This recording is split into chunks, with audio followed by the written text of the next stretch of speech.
90 கிட்ஸோட ஃபேவரட்டான தேன் மிட்டாய் எப்படி செய்யுதுன்னு பார்க்கலாம். ஒரு பாத்திரத்தை எடுத்து வச்சுக்கலாம். அதில் 1 கப் மைதா மாவு, 2 டேபிள் ஸ்பூன் தயிர், கொஞ்சம் ஃபுட் கலர் சேர்த்துக்கோங்க. இப்போ நல்லா கலந்து விட்டுட்டு இப்போ 1 டேபிள் ஸ்பூன் பேக்கிங் சோடாவும் சேர்த்துட்டு நல்லா தண்ணி ஊற்றி பிசைஞ்சிக்கோங்க. இப்போ 2 டேபிள் ஸ்பூன் எண்ணெய் சேர்த்துட்டு நல்லா பிசைஞ்சு எடுத்துக்கோங்க. இப்போ ஒரு பேன் வச்சுருக்கேன். அதில் 2 கப் சர்க்கரை சேர்த்துட்டு 1.5 கப் தண்ணி சேர்த்துட்டு நல்லா சர்க்கரை கரைஞ்சி ஒரு கம்பி பதத்துக்கு பாக காய்ச்சி வச்சுக்கோங்க.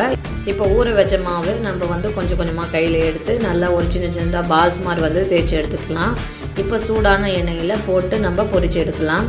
எல்லாம் பொரிஞ்சு நல்லா உப்பி வரும்போது நம்ம எடுத்துடலாம் அந்த மாவை. இப்போ நம்ம சர்க்கரை பாகில் அதை சேர்த்துக்கலாம். இப்போ சர்க்கரை பாகில் சேர்த்துட்டு நம்ம ஒரு 15 நிமிஷத்துக்கு இது நல்லா ஊற வச்சுக்கலாம். இது நல்லா ஊறின உடனே ஒரு தட்டில் சேர்த்துட்டு நம்ம ஒரு 10 நிமிஷத்துக்கு இதை ஆற வச்சிடலாம்.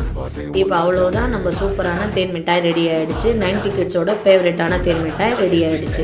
இதோட ஃபுல் வீடியோ இல்லை